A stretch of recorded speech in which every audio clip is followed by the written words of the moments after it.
Krishna is at the center. Beautiful painting on the left. Krishna is at the center. So many gopis, and so many gopis are attracted to the charming features of Krishna and speech of Krishna and Krishna. And look at this sky, it's a full moon.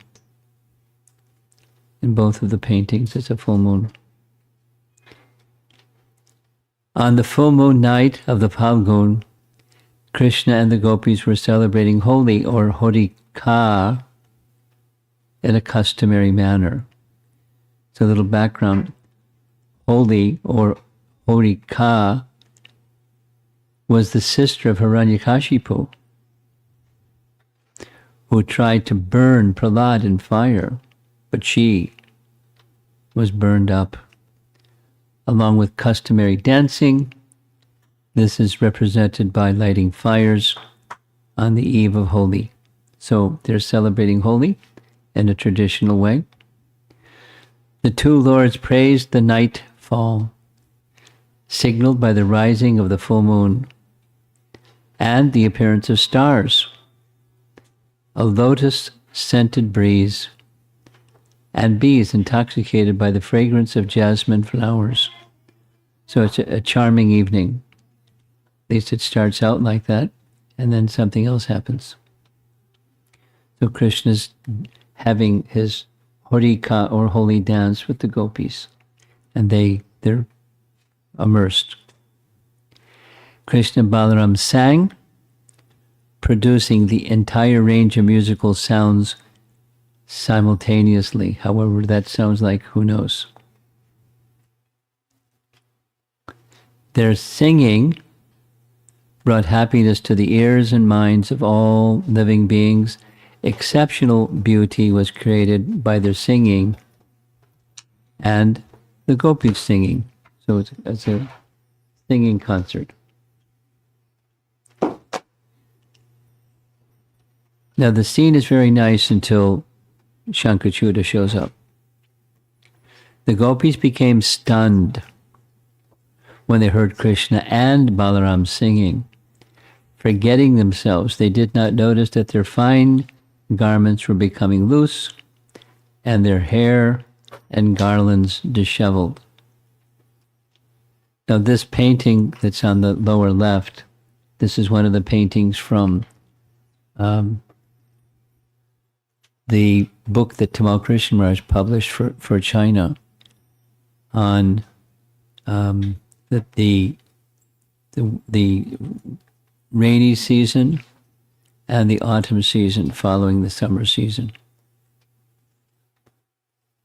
from chapter 20. While Lord Krishna and Lord Balaram thus played according to their own sweet will and sang to the point of apparent intoxication, a condemned guard of Kuvera, a yaksha named Sankhacuda, who had made close friendship with Kamsa, came upon the scene. So, very ideal evening together, Krishna and Balaram and the gopis. So who is this Sankhacuda? According to Lalita Madhava,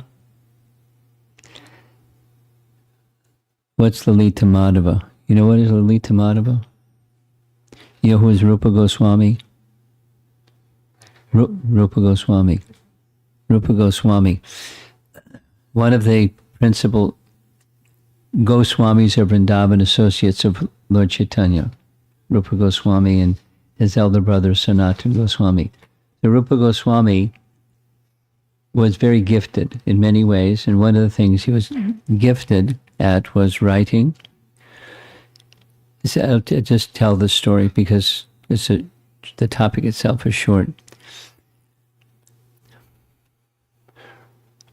Rupa Goswami was immersed in thought of Krishna. And as he was making an overland journey,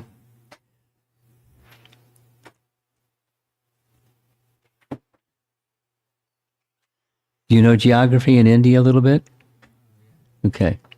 Do you know where Vrindavan is? Do you know where Delhi is? North Central, right? Yeah. So, and then a little further west is Vrindavan. So Rupa Goswami was living in Vrindavan at the instruction of Lord Chaitanya. And he wanted to visit Lord Chaitanya, who was living in Puri. Where is Puri in the geography of India? Yeah, all the way on the eastern side. So the overland journey, walking by foot, no train, no taxi, nope, walking. On the way, he was in his mind composing a drama about Krishna's pastimes. He didn't have a computer, didn't have a cell phone, didn't have, no instruments for writing. He's just composing it in his mind. That's how elevated he was in Sanskrit. His plan was to have a drama about Krishna's pastimes in Vrindavan. Very elegant, very creative.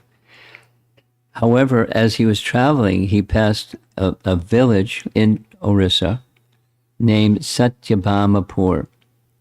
Satyabhamapur is named after Satyabhama. And Satyabhama, you know Satyabhama? One of the two principal queens of Krishna in Dwarka, Rukmini and Satyabhama. So in Satyabhamapur, Rupa Goswami had a dream. And in the dream, Satyabhama instructed him, don't just write one drama, write two dramas. Lalita Madhava and Vidagdha Madhava. Those that she gave the names. So the first drama is Krishna's pastimes in Vrindavan. The second drama is Krishna's pastimes outside of Vrindavan, because there's different mood in those two different areas of his pastimes. So Rupa Goswami didn't disclose this to anybody. It was a dream. He didn't have a recording or somebody. It just wasn't. It was his private dream. He finally reached Puri. When he was with Puri, after some days, Lord Chaitanya said, Rupa, I hear you're composing a drama about Krishna's pastimes. It should be two dramas, Krishna in Vrindavan and Krishna outside of Vrindavan. And as a result, Rupa Goswami could understand 2 + 2 = 4. Lord Chaitanya is omniscient. The Super Soul was a witness. Satyabhama spoke, and Lord Chaitanya also knows because he's the Super Soul, or he's situated in the heart of everyone, or his expansion is situated in the heart of everyone. And so he began composing 2 dramas. And in one of those 2 dramas, the title is Lalita Madhava. And in the drama Lalita Madhava, this is Krishna in Vrindavan. In Krishna in Vrindavan, Lalita Madhava, Kamsa was informed by these 2 buddies. The paintings on the left is Aristasura, and the painting on the right is Keshi, the horse demon. So they had mystic powers and could assume those forms, but they were just like, demons that had mystic powers. So both Keshi and Arishta informed Kamsa that amongst the damsels in Vrindavan, Radharani is the most attractive. And they recommended that Kamsa should cure her, Radharani, as one of his queens. Big mistake. So he thought that was a good idea.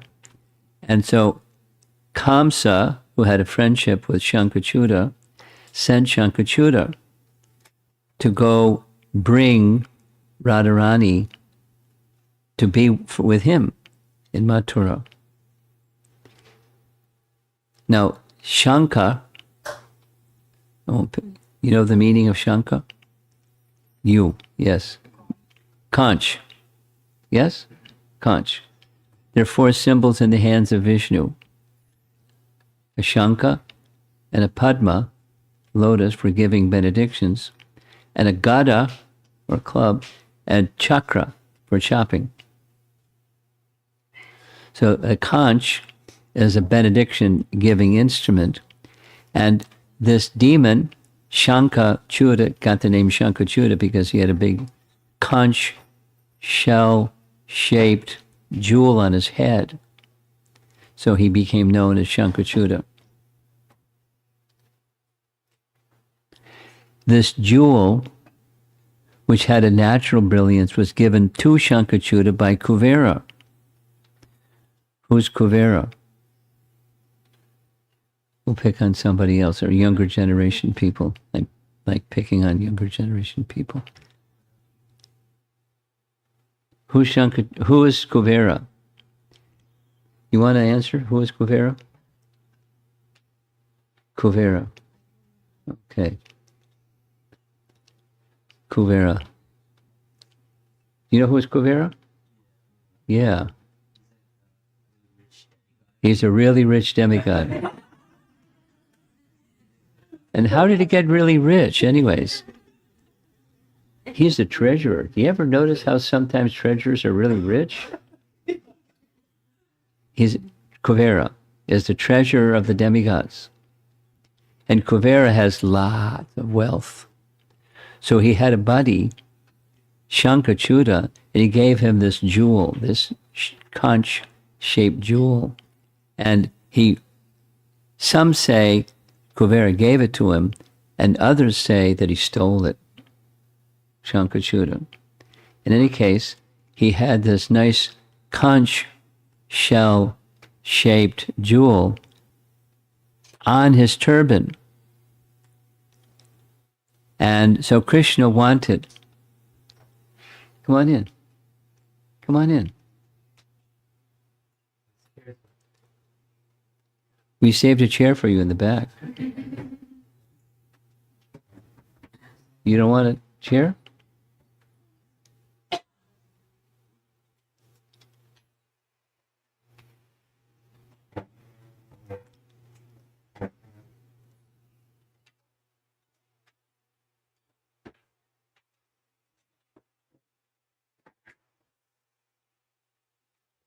Can you see the screen from where you are? No, her. You can. Very good. Okay.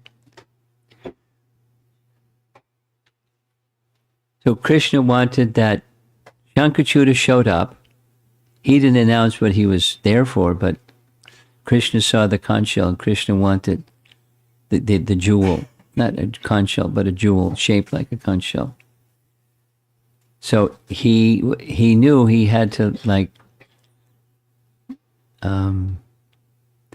deal with Sankhacuda to get the jewel, and he knew it was going to kill him. So how to get the jewel and not become contaminated by touching him when he's dead? He was pondering. Even as the 2 lords looked on, Sankhacuda brazenly began driving. He's got a stick in his hand, driving the women towards the north, that's the direction of Mathura, without touching them, only by shaking a big stick at them. So look in the back, there you see Balaram and Krishna. Sankhacuda's got a big stick, and he's hustling the gopis in the direction of Mathura. The women who had accepted Krishna and Balaram as their lords began to cry out to them. Lalita Madhava said, not all the gopis, but only one. Only Radharani was taken, because that was his mission. Get this beautiful one, bring her to me. They were playing Horika, east of Govardhan. So now let's do our geography about Govardhan. Commonly, when the devotees do Govardhan Parikrama, they walk along the eastern side of Govardhan Hill and then down to reach the middle part of Govardhan Hill, where Govardhan town is, and then keep going down, then back up the west side. So on the east side, across the street from Govardhan Hill, is the place where this pastime occurred. We'll see photographs of the place. It's a nice place. The demon took the gopis to Kamsa at Mathura in the north. And then the gopis are calling out, help. Hearing their devotees crying, Krishna, Rama, and seeing that they were just like cows being stolen by a thief, Krishna and Balaram began to run after the demon. Very bold, very foolish. The Lord called out, do not fear, to the gopis. They picked up logs of a shal tree and quickly pursued the lowest of Guyakas. Balaram, the inspirer, said, kill him quickly. Krishna, the inspired, said, yes, I will kill him. That's a pretty quick conversation.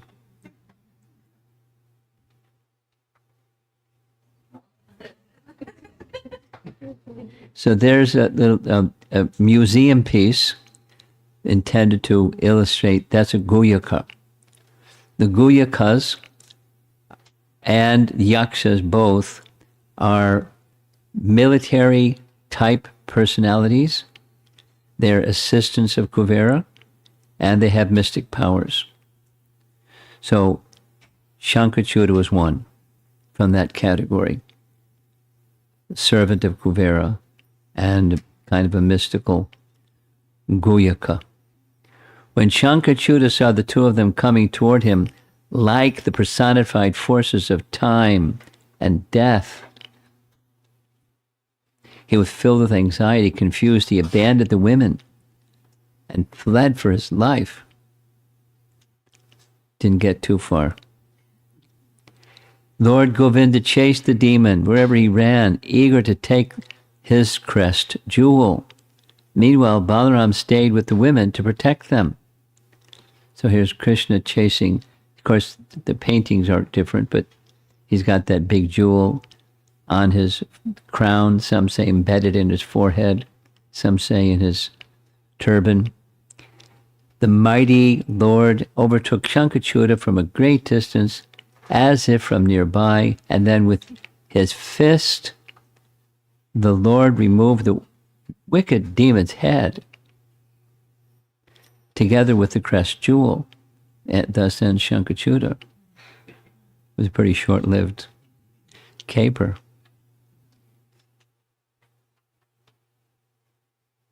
Having thus killed the demon Sankhacuda and taken away his shining jewel, Lord Krishna gave it to his elder brother with great satisfaction as the gopis watched, because he didn't want them to be jealous. Which of the lucky girls is going to get the jewel? So he gave it to Balaram.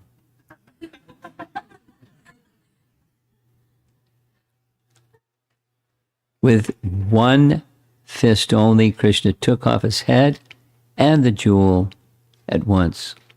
So there's some other illustrations of the same. Notice in the painting the turban is falling off, and notice clinging to the turban is the conch-shaped jewel. And here it is again, the same slide we saw at the very beginning. So what's Balaram going to do with the jewel? In order to prevent each gopi from thinking that she alone should be given the jewel and prevent the rise of envy, Krishna gave the jewel to Balaram. However, later, Balaram gave the jewel to Radha. Now that's commentary, that's not the text itself, that's Vishwanath Chakrabarti Thakur. And who's that personality in the left? Balaram. How do we know it's Balaram? No. He look. Yeah, he's got the plow in his hand. Oh, yeah. And there isn't a peacock feather. There's this nice white feather. So this is an attempt to show the shape of the jewel, and it was brilliant, effulgent. It was said it was like brilliant like the sun. There's a very detailed description of this in Lalita Madhava. And there's a little bit of detail in Lalita Madhava that's very interesting. According to Lalita Madhava, when Krishna left Vrindavan, being taken to Mathura by Akrura, Radharani was beside herself with feelings of separation. So she had entered in the Jamuna River to give up her life, according to Lalita Madhava. And then the sun god said to his daughter, because the Jamuna River is his daughter, "Oh, daughter, because she can no longer see Lord Krishna, your friend, Radha, has given up her body at sunset. Bring her to me at once."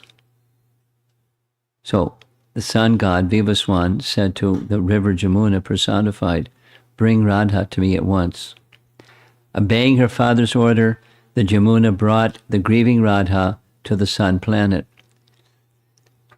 Now there's, as many of you may know, some of you may not know, there's some history of Radharani worshiping the sun god.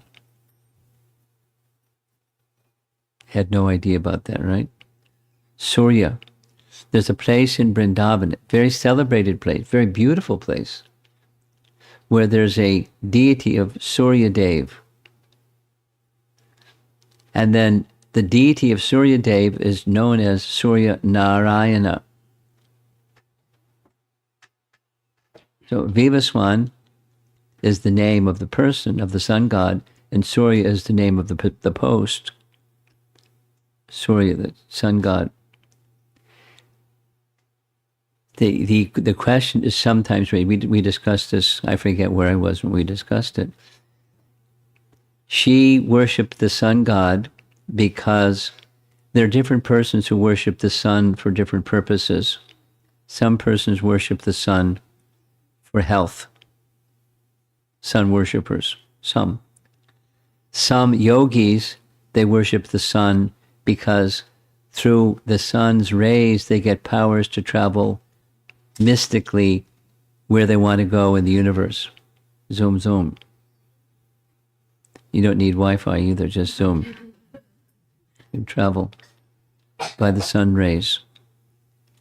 But Radharani worshipped the sun god because that particular mood of having no material desire grants Krishna prema.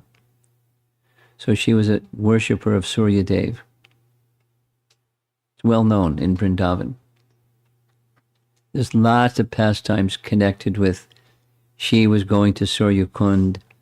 Her so-called husband Abhimanyu was telling, hurry back, and mother-in-law and sister and the whole thing. They were always checking up on Radharani. What's she up to?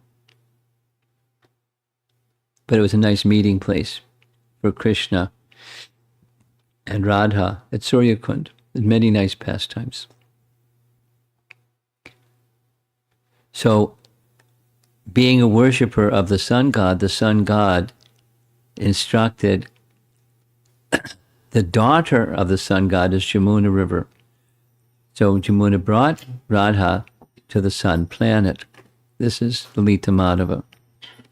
When Radha entered the sun planet, she gave the jewel, the Shamantaka jewel, to Suryadev as if it were a handful of flowers, meaning it's something of value to some people, but to Radharani it's not like special value. It's just, it has sparkling radiance like the sun, so you take this jewel. She was not interested in wealth. She was interested in Krishna. Some time passed. According to Lalita Madhava, something happened much later. The something that happened much later was there was a personality in Dwarka whose name was Satrajit. You know, you've heard the name Satrajit, right? Of course. You have? Okay. Okay. He didn't live in Dwarka, he lived near Dwarka, and he was an ambitious fellow. He wanted wealth. Some people want wealth. He wanted wealth. So he worshiped the sun god with prayers and offerings and, very intense worship for a long time. And finally one day, the sun god personally came and paid him a visit in his palace. And he said, "What is it that you would like?" "Well, I don't have any children, so I'd like a child. And oh, by the way, I'd like unlimited wealth, please." So Suryadev said, "No problem. Both. You'll have, here's this jewel, the jewel of Sankhacuda. You take the jewel." So the Shamataka jewel was now in the hands of Satrajit. Money, money, money, money, because it said this jewel every day by worshiping would produce so many mounds of gold. So he became a really wealthy guy, Satrajit. And in addition, a jewel-like daughter. And the name of Satrajit's daughter was Satyabhama, but actually, according to Lita Madhava, Satyabhama was none other than Radha. But wait a minute. Wait a minute. Radha never leaves Vrindavan. For that matter, Krishna never leaves Vrindavan. An expansion of Krishna left Vrindavan, and an expansion of Radha left Vrindavan, but Radha never leaves Vrindavan. Some of you know the pastime, in case you don't know the pastime. When it was the plan by Kamsa to try to kill Krishna, he sent so many demons, nothing worked. He decided he'd make the arrangement himself. So he had one of his ministers, Akrura, come to Vrindavan by like spiffy chariot, a Rolls-Royce chariot, to take Krishna from Vrindavan to Mathura to invite Krishna to take part in a bow festival. That was like an excuse. And then the real plan was to have a wrestling match with Krishna and have his wrestlers kill Krishna, Chanur and Mushtaka as wrestlers. That was Kamsa's plan. So when Akrura took Krishna from Vrindavan to Mathura, there's a big scene. It's the separation scene. The residents of Vrindavan were going mad because he's everything for them. And he's leaving. They went mad. They threw their bodies in front of the horses and tried to check the reins and fainted, and they were going mad. Krishna left. And on their way, listen carefully, on their way to Mathura, Akrura requested, "May I take my bath before entering into Mathura?" So the chariot stopped. Krishna and Balaram took their bath. Then when Akrura went to take his bath, he mystically saw the form of Lord Vishnu reclining on Anantashesh in the river. And then he saw Krishna and Balaram in the chariot, and they were smiling. The explanation given, there's more details, but Krishna remained in Vrindavan, and an expansion of Krishna, Vasudeva Krishna, entered into Mathura. So Krishna never left Vrindavan. Swayam Bhagavan Krishna never left Vrindavan. He never leaves Vrindavan. He entered Vrindavan through his expansion, and then the two, Vasudeva Krishna and Swayam Bhagavan Krishna, merged into one Krishna. This is what our acharyas describe. And when Krishna left, he didn't leave. He remained in an unmanifested form in Vrindavan. And Vasudeva Krishna, the son of Vasudeva, went to Mathura, and then from Mathura to Dwarka, etc. Swayam Bhagavan Krishna never leaves Vrindavan. And Radharani never leaves Vrindavan either. So that Radharani that was given in as a daughter to Satyajit was an expansion of Radharani. And her name was given as Satyabhama. Similar but different. An expansion is similar but not the same as the original. So this is in the Lita Madhava.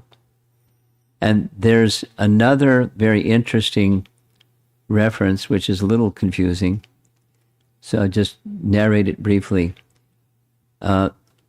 In two sources, Brahma Vaivarta Purana and Garga Samhita, it gives a description of who was Sankhacuda before he was Sankhacuda. Who was he in his previous life? That's an interesting question. Because we heard he was in this life a Guyaka, who is a particular kind of assistant to Kuvera. And from Kuvera, he received this, the conchshell, and that the conchshell was transferred to Balaram to Radha to the sun god to Satyajit.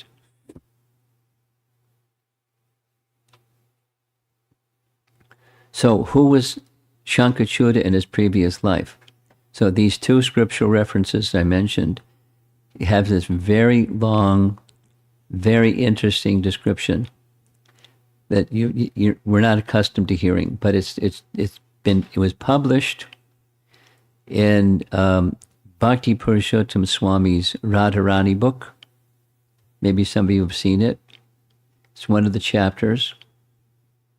And the narration goes like this. Generally speaking, almost universally, the associates of the Supreme Lord in the spiritual world never leave the spiritual world. The exception, one exception, is Jai and Vijay. Gatekeepers in Vaikuntha, cursed by the four Kumaras. There's some backstory behind it. They, Jai and Vijay, understood the mood of the Lord of Vaikuntha. He wanted some combat. He wanted some chivalrous activity. And who's going to be a chivalrous person to have combat with Lord Narayan? Forget it. There's nobody like that. So they prayed silently, if you desire, we can do that service. So they were given that service for 3 lifetimes as demons. So it's very, very, very unusual that an eternal associate of the Lord, like Jai and Vijay, descend to this world. Similarly, this narration from these two sources, Brahma Vaivarta Purana and Garuda Purana, describe that one of the cowherd boy associates of Krishna in the spiritual world, in Goloka Vrindavan, his name was Sridham. Sridham. Yes, same name. I don't know if it's the same Sridham. Doesn't say. Same name for sure. Radharani's brother. In her earthly pastimes, she has a brother. Sridham is her brother. But this is in the spiritual world, Upper Golok. Upper Golok, that's what. one sannyasi know, he likes to use that upper Golok, the spiritual world. Varsana Swami likes that term, upper Golok. So, Sridham was cursed by Radharani to descend from the spiritual world to the material world as a demon. They got into some argument. There's some details of how that argument unfolded. There's a PDF that was circulated. You can read about it. And Sridham cursed Radharani. You're going to have to, who can curse Radharani? You're going to have to leave Goloka also and descend to the world and be separated from your beloved for 100 years. So there, curse and counter curse. Anyway, that's what's in this Radharani book of Bhakti Purushottam Swami. The reference is Brahmavaivarta Purana, gives the verses, and Garga Samhita gives the verse. So this is in the uppercut realm, in the spiritual realm. And in his previous life, according to this reference, Sankhacuda was Sridham in the spiritual world, cursed by Radharani. Now here is a nice verse when we offer our Mangala Charana prayers, when we have some function, we recite many prayers. This is one of them. And put in red letters, Ratna Singhasana. Ratna Singhasana is a jeweled throne. So Radharani is seated in Vrindavan, in a temple of jewels, on an effulgent throne, a Ratna Singhasana. Let's say the verse together. You like to recite verses? Divyad Vrindaranya Kalpa Drumadaha Srimad Ratnagara Singhasanasto Srimad Radha Srila Govinda Devo Presthalibhi Sevyamanos Marami. In a temple of jewels in Vrindavan, underneath a desire tree, Sri Sri Radha Govinda, served by their most confidential associates, sit upon an effulgent throne. I offer my most humble obeisances unto them. So the presiding deity of Abhideya, or the principle of acting in one's relationship with the Supreme Lord, is Radha Govinda, and they're seated on a jeweled throne. Here's some photographs of that place. On the eastern side, along Govardhan Hill, at the bottom center, that's where that is marking where the throne was set. And over to the far left is the same structure from a distance. And there's a body of water. That's the Akund. And it's in this same area where the Sankhacuda demon was killed. And just a few more slides and we're done. One of the teachings of Bhaktivinoda Thakur is each of the demons that were killed by Krishna indicate an obstacle for a sadhaka on the path of reaching Krishna. And Krishna is very kind for his sadhaka, sincere sadhaka devotees. He removes those obstacles. So hearing the pastime of Krishna killing Sankhacuda indicates Krishna's helping one become freed from this obstacle. Proneness towards acquiring name and fame, and desire for sensuous enjoyment under the plea of devotion. Interesting illustration, huh? So sometimes, not just wealthy people, yes, people, they take up devotion because they have an idea that by devotion, then my material desires will be fulfilled. I do something to get something. And the something I want is wealth, name and fame, and all the things that wealth can buy, sensual pleasure. So here's the final illustration. Here's some monks seeing some wealthy people in that big house over there, and they're going to fill their bellies. Hare Krishna. So that's something to be avoided. It's an obstacle on the path of bhakti. And the killing of the Sankhacuda demon is to indicate, it's not like, anyway, it's to indicate that Krishna will help a sincere devotee overcome that obstacle. And the pastime of killing Sankhacuda represents that overcoming of that obstacle. Now, I told you at the beginning, this is going to be much shorter than what we've been doing with all of the Putana pastimes. So we have some time, if you would like, to have discussion on this or anything else that you'd like to discuss.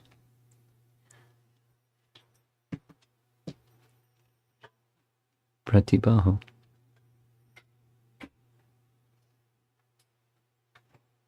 Okay, Maharaj. Maharaj, like Bhaktivinoda Thakur, Srila Bhaktivinoda Thakur had said, I mean, he, like Putna represents false teachers. Yes. And here Sankhacuda refers fame, pride, desires. Yeah. Is there has he explained why each demon? It's his realization. I mean, he hasn't explained why. He's just explaining what. Or how they represent, like. No, that's the why. So it's his realization. That's my. You attended the last class, this morning's class. I watched on YouTube. You watched on YouTube. Okay, so you did. You attended it. Hari Suri has a different explanation. Bhaktivinoda Thakur has a different explanation. Bhakti Siddhanta Saraswati Thakur's explanation is following his father's explanation. They concur. So, how it works like that, it's their realization. So she was pretending to be something that she wasn't. A super nice, motherly-like figure, and she had some other intention. So Krishna checked her, ability to do that. So similarly, and it's true, when people start taking an interest in spiritual life, there's a lot out there in the spiritual marketplace that's kind of pseudo and flaky and whatever. So how do we get protected from that? The sincere person, Krishna will protect. Now, how he does it is, different, but it's a principle. So it's one of the first things that someone going on a spiritual path encounters: false teachings and false teachers. Even when the teachings are genuine, they distort, like interpretations of Bhagavad Gita. And therefore, he would caution the new followers that didn't really know so much about Vedic culture, and you hear something that sounds like it's reciting of a Sanskrit mantra or someone teaching Bhagavad Gita, and they don't know what's what, and many of the teachings are distorted. So how to be protected?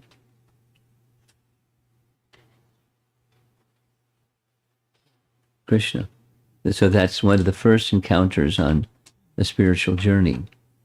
And therefore, that's Bhaktivinoda Thakur's realization. Putana represents. Thank you. And Krishna protects. Yes. Maharaj, I have a question. This is primarily referring to this the Sankhacuda story. As per Lalita Madhava, the one that you talked about. Yeah. Satyabhama is expansion of Radha Devi, right? Yeah. As per that. Yes. But somewhere we read Satyabhama is personification of Bhudevi, right? Mother Earth. Somewhere I read that actually. So which one is true and how do we interpret that? I'd like to see the reference before I answer. Because somewhere I read, I think. I'd like to know what you read and what the source is from what you read. So the reference, I may not remember the book, but I can give the context actually. The context explained that book is the Narakasur is son of Mother Earth through Varahadeva. Yes. So, and the boon that he has is cannot be killed. He can be killed only by mother. That's the boon that he has. So that's the reason when in Dwapar Yuga, so Mother Earth actually she has become a consort of Krishna as Satyabhama. Then they both went to that Pradyugnishapura and they killed Narakasura. That's the story that I read, maybe somewhere in Mahabharata. I don't remember the book, but that was the reference though. I'd like to see the reference before I respond. I'm sorry. No. Because, round and around the mulberry bush. I'd like to be clear before I respond. Yeah. So another broader question, Maharaj, that I have. So as we see the Sankhacuda story and the Jaya Vijaya that you referred, so in both Vaikunta and as well as in Golaka, so they are fallen for different reasons and they took birth in this material world.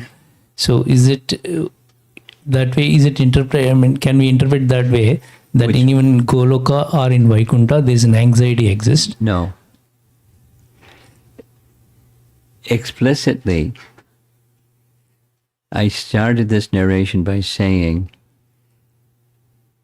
the rule is living entities don't from the spiritual world come to the material world. Once upon a time, we were in the spiritual world. And we looked at our watch and said, you know what? I want out of here.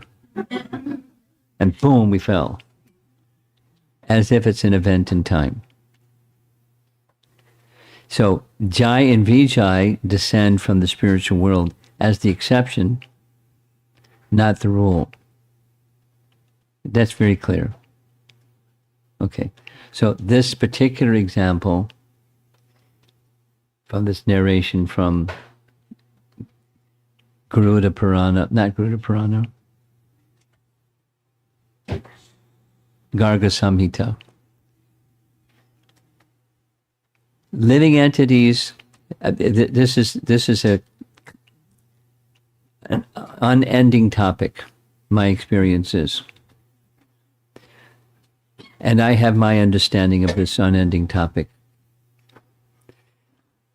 And my understanding is that living entities' misuse of free will is not a chronological event. It's an ontological event. What does that mean? It means that it's not once upon a time we're in the spiritual world. And somebody looked at their watch and said, you know what? I don't want to be here anymore. And boom, in point of time, they left the spiritual world and came to the material world.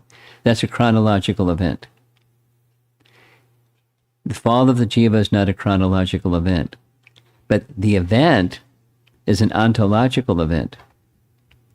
Not within time as we know it, but it's the misuse of free will. Now, what is an ontological event that's not chronological?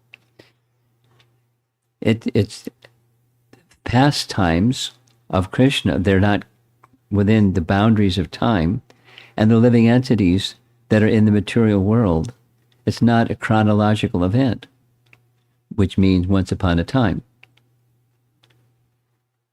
And then something happened and we fell. That's a chronological event.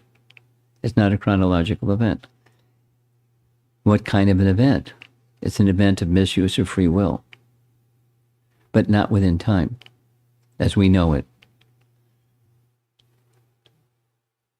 No. This topic keeps going on and on and on and on and on. I don't know if you've been around that circle many times. There are persons on this side, persons on that side.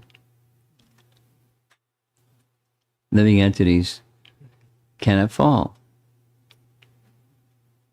And then living entities fall. Fallen souls. Where do we fall from? Then comes the whole other. And when did it happen? And what were the circumstances? As if it's a chronological event. That's the misleading. What my statement comes from Bhaktivinoda Thakur. Bhaktivinoda Thakur, I hope you don't mind a little deviation over here. Bhaktivinoda Thakur had a very simple way of describing Lord Chaitanya's teachings. He called it dasa, means 10, mula means root, dasamula tattva. And it's derived from the disciplic succession, Madhvacharya, Baladev Vidyabhusan, Navaprameya, and then he made it dasamula tattva. Essential teachings within the Vedas. And then with the Lord Chaitanya imprint on it. So when it comes to the living entities, he writes, it's, because he wrote it in English, it was not just the translator's rendering of a Bengali or Sanskrit text. Goes like this. I'll say it twice. Do not ask the misleading question, because it's misleading, when the living entities were created, because they're not created in time, they're eternal, nor when the living entities fell. It's not a chronological event. Living entities are emanations from the Tatastha Shakti of the Supreme Lord. When did that happen? There's no when. They're emanations. They have a source, but it's not a chronological event. So don't ask the second time. Don't ask the misleading questions. When were the living entities created? Nor when were they enthralled? So what's an event that's not chronological? What's our experience of events that are not chronological? We can relate to chronological events, but what's a non-chronological event?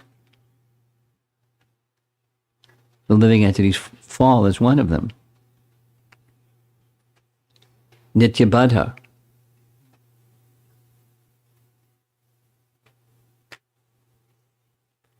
Then it goes. The dialogue goes further and further and further, and da da da da da da da da da da da da da. So I don't want to go there.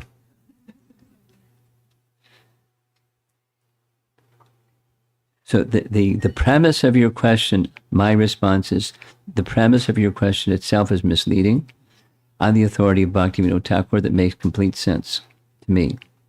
And he's the authority person. He's my go-to person. He's the Supreme Court. It's a misleading question.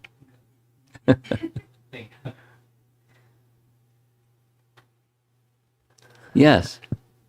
Do we know the destination of Sankhacuda after he was killed by Krishna? Well, of course. All of those souls that were killed by Krishna went where? Even on the Kurukshetra battle, those souls that were killed in Krishna's presence, we had a destination. The spiritual world. Liberation. Not just release from the bondage of their past sins, but becoming situated in the spiritual atmosphere. It's a privilege. It's an honor. It's a great benediction. No information if he restored his position as Sridham in the. No information. That description, I don't. Yeah, I was reluctant, but I did it anyways. Because it's little, like, it's too new, and like, where does all this come from? And Radharani got cursed.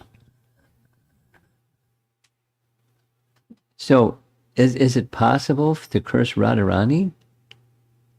Pardon me. Is it possible? It can be a Leela.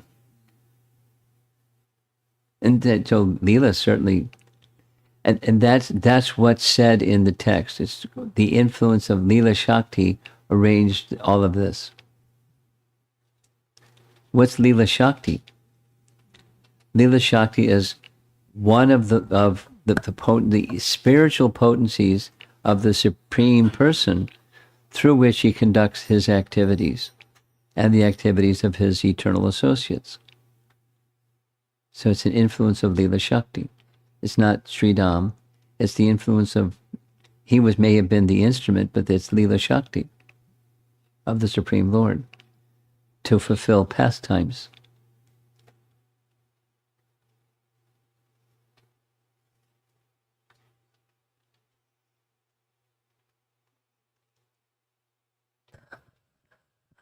Maharaj, there's the Chandravali camp, and then there's the Radharani camp in Vrindavan. Yes. And the gopis that are involved in this pastime when Sankhacuda enters, these are all part of Radharani's camp. And they're always pushing Radha forward. They want to assist Radha in Krishna's pastimes. They decorate her for his pleasure. Yes. So it's interesting that they can be a concern that there might be envy if, I would assume that the gopis would be very happy if the jewel is given to Radharani.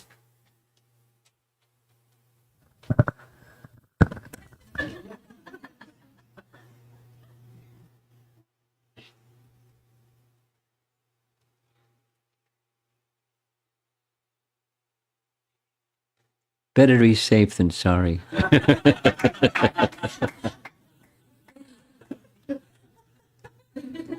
And Leela Shakti, it's his pastime purpose. He gave to Balaram so they wouldn't have the possible issue. Balaram gave it to Radharani.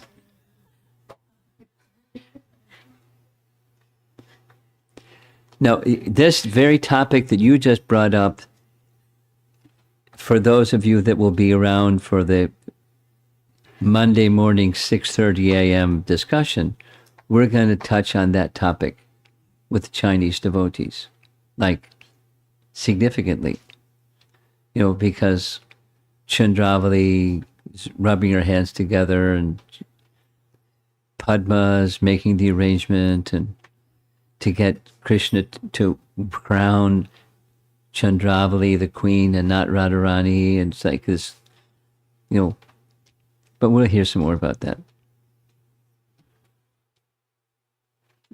It adds flavor. It's just like, eating khichdi without salt. You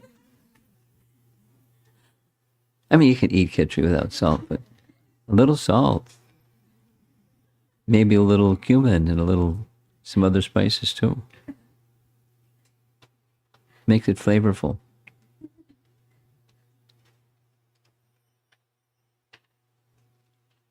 Yeah.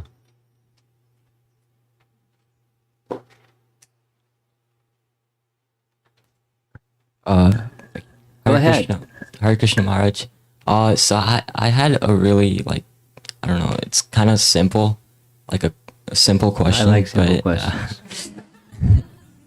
So I was wondering, why did Krishna have to completely decapitate Sankhacuda? No, he didn't have to. Yeah, but he didn't have to. He's liberating him.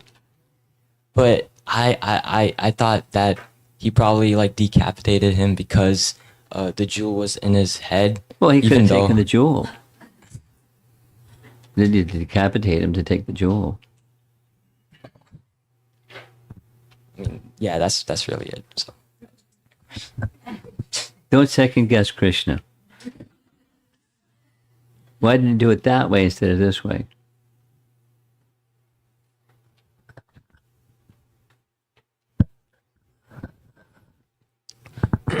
Maharaj, in the Ramayana, it said that when Ravan takes Sita, it's the Maya Sita. Yes. So in the same way, when Sankhacuda takes Srimati Radharani, is it your Chaya? Ah.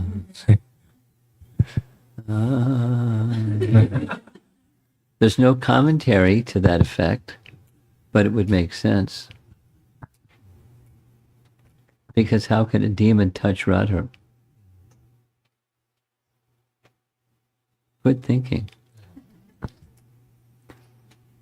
I'll go back and I'll see if I can find something in commentaries that say what you're saying or indicate what you're saying. I'll research it. Maharaj, somewhere I remember coming across a reading that when Srimati Radharani goes to Abhimanyu's house, it's not her, it's her Chaya or again, I don't remember Chaya, but it's not Srimati Radharani that's with Krishna that goes to Abhimanyu's home with that. My understanding is he never touches her. They're married and all of that, but he doesn't touch her. So not the Chaya form, but he doesn't touch her. It's a Leela that everyone is being enacting. That's my understanding. Maharaj, we've been referencing Hari Suri, and in yesterday's slide I saw, I don't remember, but you had his guru's name, Hari Suri's. So I have two questions. Yeah, I can't remember his guru's name, but there is the name for his guru. So the first question is, did Srila Prabhupada ever talk about Hari Suri? Well, you ask Hari Parshad, and he says yes, but I don't recall it. I mean, Hari Parshad says when he named his disciple Hari Suri, it was Hari Suri. You can have that conversation with him. I'm not going to go there. But it's not that there was... he's from a different disciplic line, which is fine. And Prabhupada did make reference to writers and acharyas and skilled devotees of Krishna from other disciplic lines. But he's not prominently mentioned that I'm aware of it at all in Prabhupada's speaking or writings.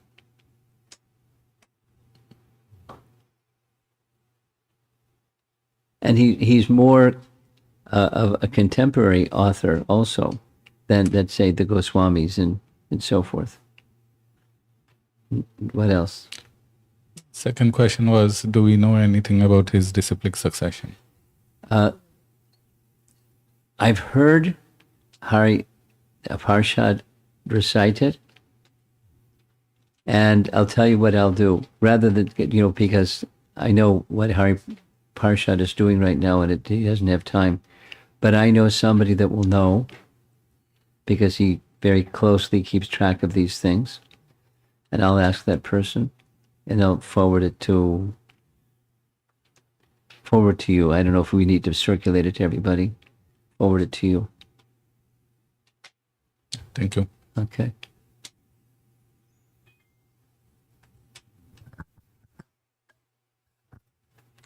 Hare Krishna Maharaj. It's more of a perspective of why Putna got the position in as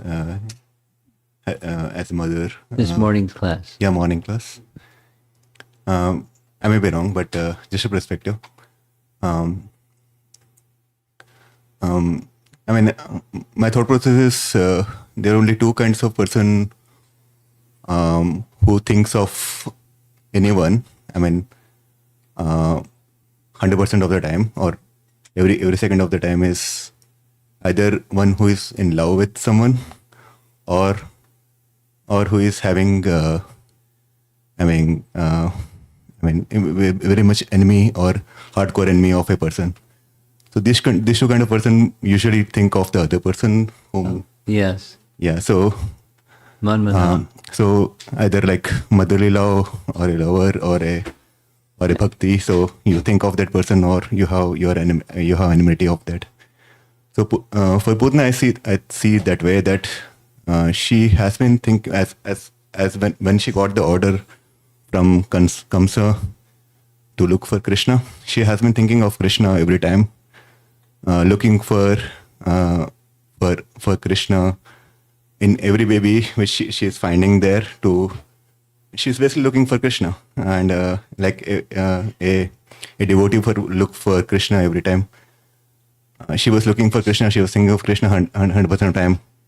And when she actually saw Krishna, so I'll go back to her previous life when she was Ratmala. When she saw the form of Vaman Dev, she got that motherly feelings. And now in Putna form, she is actually seeing the all attractive Krishna himself in the baby form. So she must have got the mother feeling there as well. Yes.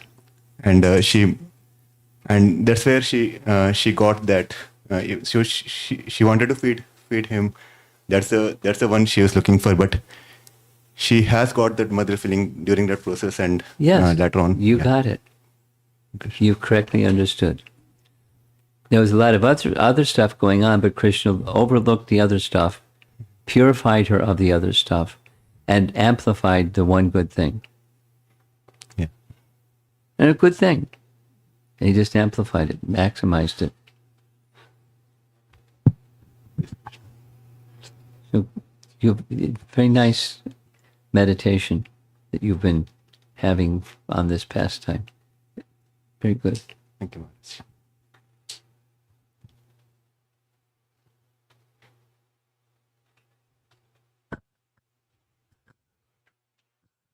Okay, over here.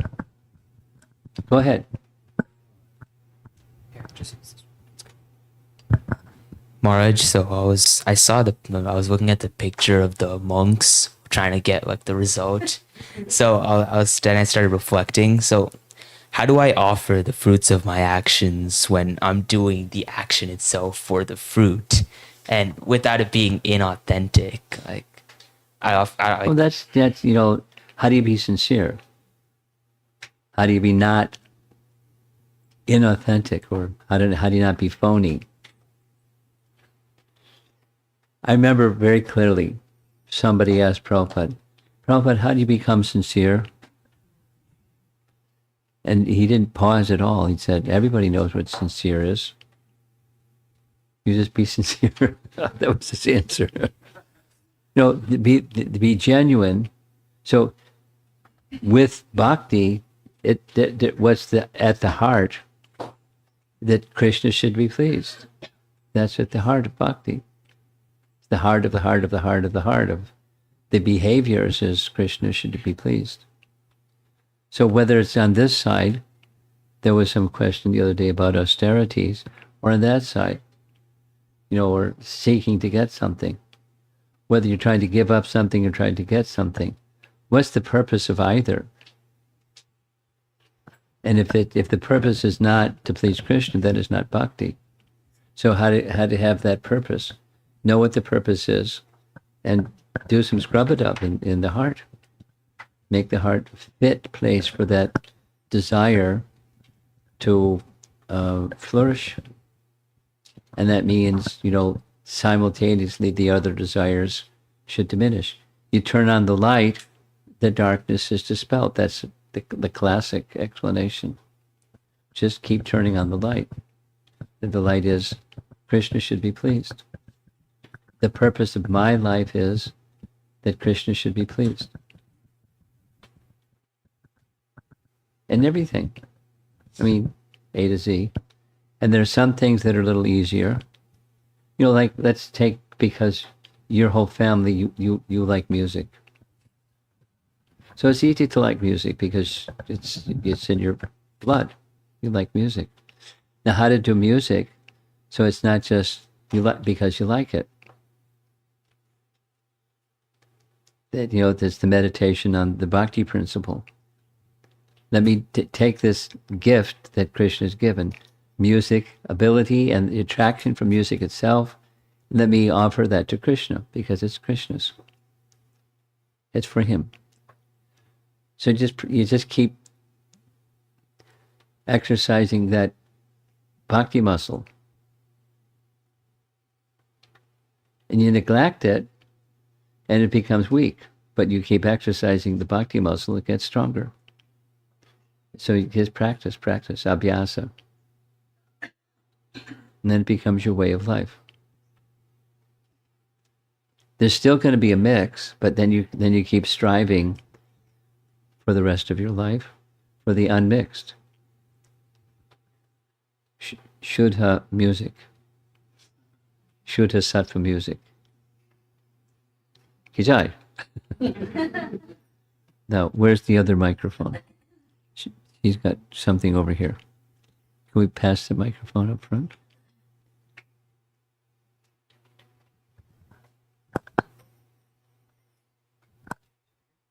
Yeah, thanks.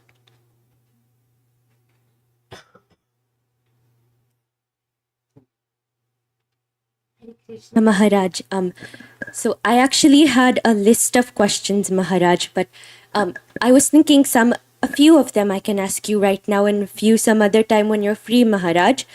And some of them I specifically wanted to get your insights, Maharaj. So one of them is I actually asked this question to Gopal Hari Prabhu once, and I got his insight. But I was thinking this is something I feel like everyone has their own insight and understanding of this. So I was hoping to get yours also. So Prabhupada, in one of his lectures, he says that when the gopis were crying in separation from Krishna, for them that was the greatest happiness. That was even greater than the happiness they felt when they were meeting Krishna. So I was curious to know your realization on like how it was possible for them to be happier when they were missing Krishna. Well, nice question. And I don't know how Gopal Hari answered that question. So it may or may not match, but probably it matches. It just may look like it doesn't match. Let's take what's the definition of happiness? And going to his question, happiness is that Krishna is pleased. The happiness of love is that the beloved is pleased. The happiness of love is that beloved is pleased. So whatever makes Krishna happy, that makes me happy. So if it's Krishna's desire, it's like Shikshastaka? I've heard Chaitanya Mahaprabhu. Yeah. So look at the last one, number 8 of the 8, and you'll find a description where Chaitanya Mahaprabhu is like a blank slate. You can do with me whatever you like. You can make me brokenhearted by being absent from me. You can crush me by your embrace. You can neglect me. You can do with me whatever you like. This one thing, unconditionally, I am your eternal servant. So when one has that position, then that's greater happiness. That separation intensifies the affection for meeting more so than when one is meeting. The absence, the saying, absence makes the heart grow fonder. That's the understanding. The happiness is Krishna's happiness, and my eagerness, it can be the selfish happiness. Boo-hoo, I don't get what I want. Or Krishna's happiness is being achieved, and that leaves me wherever it leaves me. But my eagerness for Krishna's association has increased because there's separation. Absence makes the heart grow fonder. Happiness is Krishna's happiness. And being eager for meeting with Krishna, the eagerness for meeting with Krishna intensifies when there's separation. Absence makes the heart grow fonder. It's just an old adage. What's your other questions?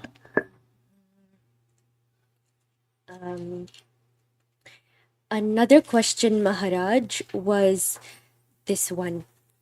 So our goal in Krishna consciousness and like in our like sadhana is to ultimately get to a point where where we're trying to attain the spontaneous prema for Krishna. You right? got it. That is our goal. So I've heard sometimes a few devotees,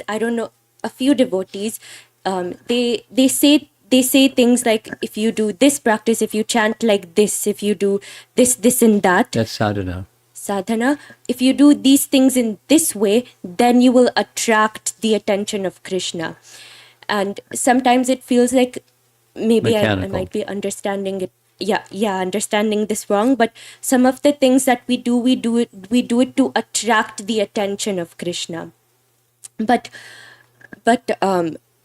in my understanding, prema is just when, because I've seen about, like, for example, Meera Bhai and like, and in the Chaitanya Charitamrita, it is said that Chaitanya Mahaprabhu, just thinking, he would just, tears of joy would appear from his eyes. So in my understanding, prema is just a feeling that you feel when you think. When you think about Krishna, it just springs from your heart. So I don't understand how you can be trying to attract Krishna's attention and also feeling prema for him at the same time. Well, They look like two there's different. sadhana and there's bhava and there's prema. According to Rupa Goswami, we are introducing you to Rupa Goswami little by little. He wrote a book on the science of bhakti and indicates there's three divisions to his book: devotion in practice, devotion in ecstasy, and devotion in prema, or the pure love. So the goal is pure love, but there are stages, and there's sub-stages within those stages. So someone that's wanting to attract the attention of Krishna, that's a sadhana incentive or sadhana focus. I want that, so the Krishna should be pleased and want to attract the attention. That's to me, attract the attention to me, rather than let Krishna just be happy. And that's the bhava and prema stage. But so if the sadhana stage may very well be. But what, then comes the consideration, what's going to attract Krishna? What's going to attract Krishna is not, don't do it this way, do it that way, and that's more attractive to Krishna. You do it that way instead of this way.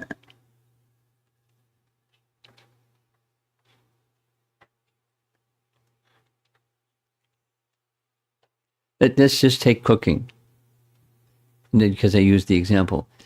You can make khichdi that doesn't have salt, but will it be more attractive to Krishna if I put a little salt? Not too much. A little cumin, a little turmeric, then maybe a little vegetable, not just. So then it's big. It's the devotion, not just the ingredients, that attracts Krishna. So say I'm practicing bhakti to attract the attention of Krishna, just to attract the attention of Krishna. I can kind of like make it bhaktify it by thinking I want to attract the attention of Krishna for his pleasure. Yeah, I recommend just like take that out of your vocabulary, and then you won't have to struggle with it. Meaning, what is pleasing to Krishna as opposed to what will attract Krishna. Yeah. That's love. The contemplation of the beloved towards the one who they love, the lover to the beloved, excuse me, is what's pleasing to them, not how can I get their attention.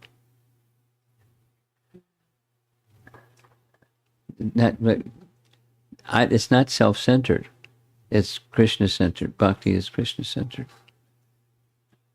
So just delete that vocabulary. Trying to attract Krishna. I mean, I'm not speaking against what somebody who may be encouraging you to attract Krishna. I just say use different language, and it orients the heart differently.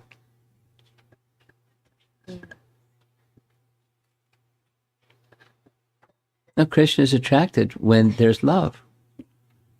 He's not only attracted, he can be controlled by love. But the one who is able to control Krishna with their love isn't thinking, aha, now I got it, I can control Krishna.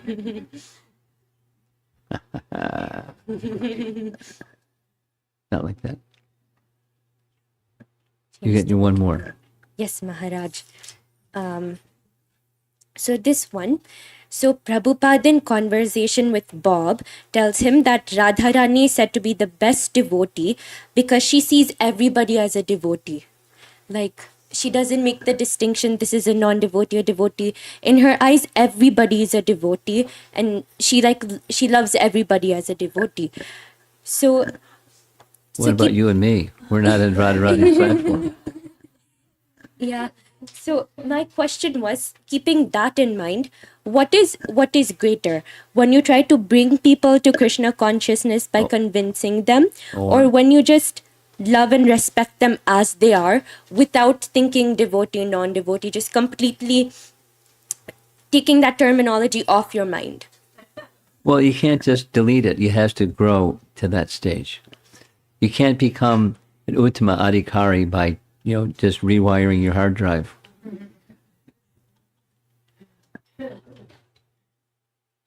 The Uttama Adhikari sees in the second status. But it's not just by, repeat after me. Okay. So it's a question of consciousness. So at this stage, we make there's a stage of bhakti that's recommended. You see 4 gradations. There's the Supreme Lord. There's the more advanced devotee. There's the peer devotee. There's the less advanced devotee. And then there's the demon. So in the stage of bhakti, that's recommended. And if I try to imitate an Uttama Adhikari, I'm in trouble on many levels. So don't worry about those higher levels. Try to recognize at present, this is where I am. And the recommendation for persons like where I am is this kind of practice. Worship the Supreme Lord, serve the devotees, give compassion to the innocent, and avoid the demons. 1, 2, 3, 4. That's recommended for most sadhakas, especially in the beginning stage of sadhana bhakti. Those 4 gradations. And then the other option that you provided, that's a very high stage. And you don't imitate the state that you're not at. Recognize this is where I am, and I need to purify myself, recognizing what's recommended for me. I mean, like, for example, in Bhagavad Gita, Krishna says, there's no one more dear to me than he who teaches this message of Bhagavad Gita to others. Well, why bother teaching the message of Bhagavad Gita to others if everyone's a devotee? Because they're already devotees. I don't have to do it.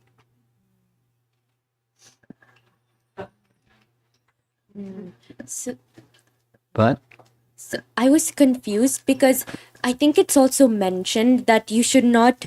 It's actually an offense to preach the message of Krishna to a non-devotee, right? So well, no, it depends. It depends. It's someone who is inimical. That's different than a non-devotee. One should be. It's this little refinement, please. Preach the glories of the Lord to the faithless is not the same as, a non-devotee. So someone may have just never had the opportunity or not much opportunity to hear the message of Bhagavad Gita, but they're not a devotee, so he can't teach Bhagavad Gita to them. We go distribute Bhagavad Gitas all over the place, left, right, and sideways. It's not offensive. We don't express to such persons intimate, higher understandings about Krishna and etc., even devotional service. Although they're very elevated teachings, we don't teach elevated teachings. We basic teachings. Is it clear?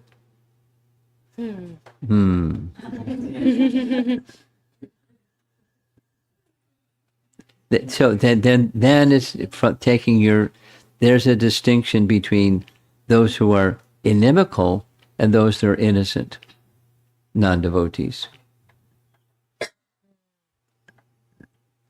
That's a discernment capacity. Supposing I don't know, then you're cautious. You don't say too much or too little. You move slowly. And if you find that people just bark and growl and vilify Krishna, then you step back.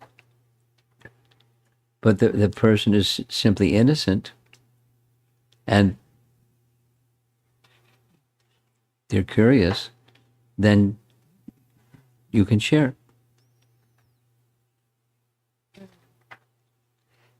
Prabhupada goes a little bit further with all of this and says the devotee takes risks by, like the Sankirtan movement of Chaitanya Mahaprabhu. We chant the holy name in crowds of people when there's the whole mix of the whole spectrum of people. And we distribute books to the whole spectrum of people. Now they can say no, or they can, jump up and down on the book, spit on it and burn it, or they can do offensive things. But we distribute books. We're taking risk. Why? Pleasing to Krishna. Chaitanya Mahaprabhu wants. So we do. Within boundaries.